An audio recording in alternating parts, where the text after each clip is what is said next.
Vous vous souvenez d'iOS 7? Ce moment où Apple a tout changé en laissant tomber le skeuomorphisme pour le flat design? Eh bien, 12 ans plus tard, on remet ça car iOS serait sur le point de se retransformer radicalement. Cette fois en s'inspirant de visionOS avec des effets de verre, de la translucidité, des éléments qui flottent et une volonté claire de rendre l'expérience plus cohérente entre l'iPhone, l'iPad et le Mac. Si ce nouveau look sera sans doute la nouveauté la plus visible, ce n'est clairement pas la seule. Entre le retour du nouveau Siri, l'arrivée possible de Stage Manager sur iPhone, de nouvelles fonctions Apple Intelligence et même des AirPods capables de traduire une conversation en temps réel, il va y avoir de quoi faire. Alors, iOS 19, simple coup de peinture ou vraie révolution, on va voir ça ensemble. Le printemps est bien entamé et comme chaque année, avant de basculer pleinement en été, il y a un passage obligé chez Apple, la WWDC. C'est leur rendez-vous annuel dédié aux développeurs dans lequel Apple y dévoile toutes les nouveautés logicielles et cette année, plus que jamais, l'attente est, on va dire, assez forte. Pourquoi? Parce qu'on ne va pas se mentir, iOS 18 a été un peu, disons, compliqué, entre les annonces un peu trop ambitieuses autour du nouveau Siri faisant partie d'Apple Intelligence, qui au final a été repoussé au calendrier grec,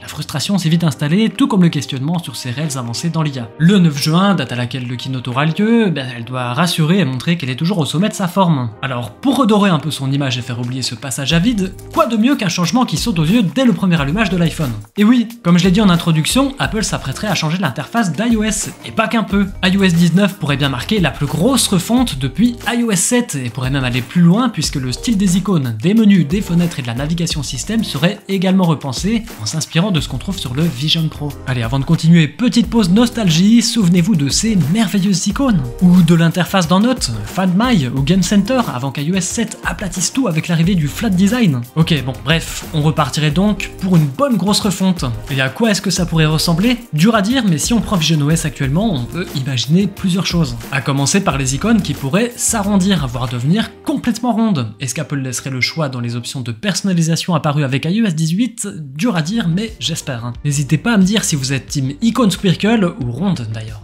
Peut-être aussi qu'elles auront des effets de relief comme c'est le cas sur le Vision Pro, avec cette construction en plusieurs couches donnant l'impression de 3D qui bouge en fonction de l'inclinaison de l'iPhone, enfin ça on peut l'imaginer en tout cas. Et plus globalement, dans toute l'interface, si vous avez déjà testé le Vision Pro, on devrait y retrouver les mêmes menus flottants, des effets de lumière qui donnent l'impression de se refléter dans du verre transparent, qui réagissent eux aussi à l'inclinaison de l'iPhone, en gros une interface beaucoup plus vivante qu'aujourd'hui. Mais comme je le disais juste avant, ce n'est pas seulement l'apparence qui changerait, c'est toute la navigation qui serait repensée. Par exemple, la barre de recherche serait déplacée en bas dans plusieurs applications, comme messages, réglages, pour être plus accessible, surtout avec nos iPhones qui sont de plus en plus gros. Et dans certaines applications, comme imaginons photo, on parle même d'un affichage en plein écran, mais total, juste quelques contrôles discrets en bas, l'idée serait de rendre l'expérience plus immersive, plus fluide, comme si les éléments de l'interface s'effaçaient pour laisser place à ce qu'on fait vraiment avec notre iPhone. Apple a d'ailleurs peut-être déjà laissé quelques indices à aller chercher dans quelques-unes de ses apps récentes. Sur Playground, la barre de saisie est en bas, le design de l'app Invitation et Sport ne sont pas vraiment dans la veine des autres apps Apple, les boutons sont plus gros, arrondis, il y a des effets de transparence, bref, pas mal de petits éléments qui pourraient faire penser à un premier aperçu de ce qui nous attend. Autre exemple de ce qui pourrait changer, la tab bar, ce menu d'onglet qu'on a tout en bas de presque toutes les apps depuis la nuit des temps. Avec iOS 19, elle serait remplacée par une version réduite, plus légère, et se déploierait uniquement dans son intégralité pour afficher tous les onglets que lorsqu'on appuierait dessus. On allège, on retire tout ce qui est présent à l'écran pour une fois de plus laisser place au contenu. En théorie, ça rend la navigation plus simple, en pratique, à voir. C'est peut-être pas l'idée du siècle non plus. Ce nouveau look, on le retrouverait aussi sur iPadOS 19 et macOS 16, pas pour fusionner les OS, toujours pas, mais pour aligner les expériences visuelles. Pour que tout se ressemble, tout en restant adapté à chaque appareil. Un chantier qu'Apple a entamé depuis quelques années, preuve en est avec les catastrophiques réglages de macOS calqués sur iOS,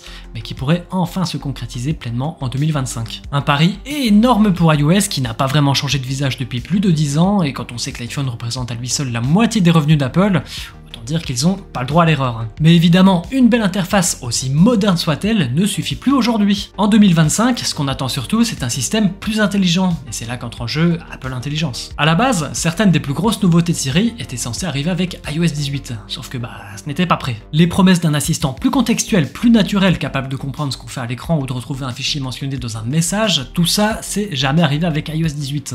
Avec iOS 19, Apple aurait enfin décidé de passer à la vitesse supérieure pour enfin nous sortir ce nouveau Siri, bien qu'elle devrait éviter d'en parler à la WWDC pour ne pas revendre des choses qui n'existent pas. Les annonces devraient donc être assez timides, à part peut-être quelques petites nouveautés intéressantes comme l'intégration de Gemini dans Siri ou encore l'apparition d'un mode de gestion de batterie alimenté par IA. Ce mode apprendrait de votre usage quotidien pour ajuster la consommation en fonction de vos habitudes, pour vous faire gagner quelques précieux pourcents de batterie, une nouveauté qui pourrait être la bienvenue, par exemple dans un potentiel futur iPhone 17R bien plus fin et donc avec une batterie bien plus petite, mais ça, ce serait l'objet d'une prochaine vidéo, alors abonnez-vous si ce n'est pas déjà fait. Dans les autres nouveautés IA, Apple travaillerait aussi sur un coach santé directement intégré dans l'app santé. L'idée, utiliser vos données d'activité récoltées avec l'Apple Watch, que ce soit celles sur votre sommeil, votre rythme cardiaque, etc., pour vous proposer des recommandations personnalisées avec l'aide de vidéos de professionnels de santé. Par exemple, si votre Apple Watch remarque une tendance à la hausse de votre fréquence cardiaque au repos, l'app pourrait vous montrer une vidéo en expliquant les risques potentiels et surtout comment améliorer tout ça. L'app santé deviendrait donc enfin proactive, contrairement à aujourd'hui où elle explique seulement à quoi servent telle ou telle donnée et vous laisse vous débrouiller ensuite. Autre nouveauté qui pourrait bien faire parler d'elle littéralement cette fois, c'est la traduction en temps réel avec les AirPods. L'idée est simple, si vous avez vos AirPods dans les oreilles et que vous discutez avec quelqu'un qui parle une autre langue, votre iPhone captera la conversation et traduira ce que dit l'autre personne, et le tout sera lu dans vos AirPods. Et si la personne en face fait pareil,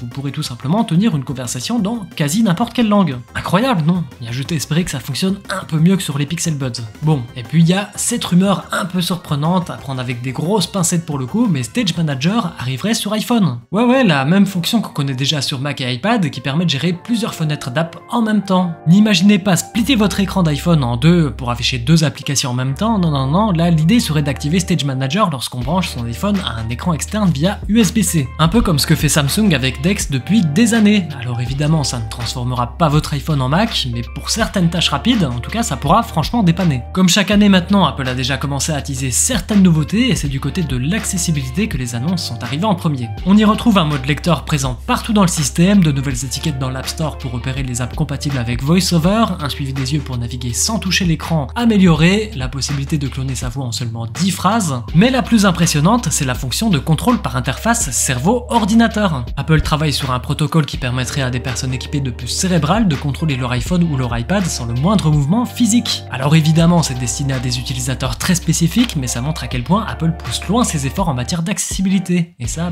mérite d'être souligné. Je vous laisse un lien dans la description pour voir toutes les nouveautés d'accessibilité. Ah, et avant de conclure, petite précision, je n'ai pas parlé des changements imposés par la Commission européenne, tout simplement parce qu'ils devraient pas être au menu de la WWDC. Mais sachez qu'il devrait y avoir un gros impact sur iOS 19 et les versions suivantes. Apple va devoir rendre iOS bien plus interopérable, elle va devoir autoriser les écouteurs concurrents à se connecter aussi facilement que les AirPods, permettre aux montres non Apple de réagir aux notifications ou encore ouvrir AirPlay à des alternatives comme Google Cast. J'y reviendrai plus tard, promis. Pour terminer, tous les modèles de l'iPhone à partir du 11 seraient compatibles avec iOS 19, mais rien de sûr pour l'instant, donc patience, le 9 juin arrive vite cette fois. Alors voilà, iOS 19 n'est pas encore officiel, mais si toutes ces rumeurs disent vrai, on se dirige clairement vers une petite révolution pour l'iPhone. Un nouveau visage, une interface inspirée de Vision OS, des gestes repensés, des fonctions IA en plus, bref, iOS 19 pourrait bien marquer le début d'un nouveau cycle, idéal pour détourner l'attente des fonctions d'Apple Intelligence. Merci d'avoir regardé cette vidéo jusqu'au bout, si vous avez aimé, vous connaissez, n'hésitez pas à liker, à vous abonner, à me dire en commentaire ce que vous attendez le plus d'iOS 19. On se dit à très vite,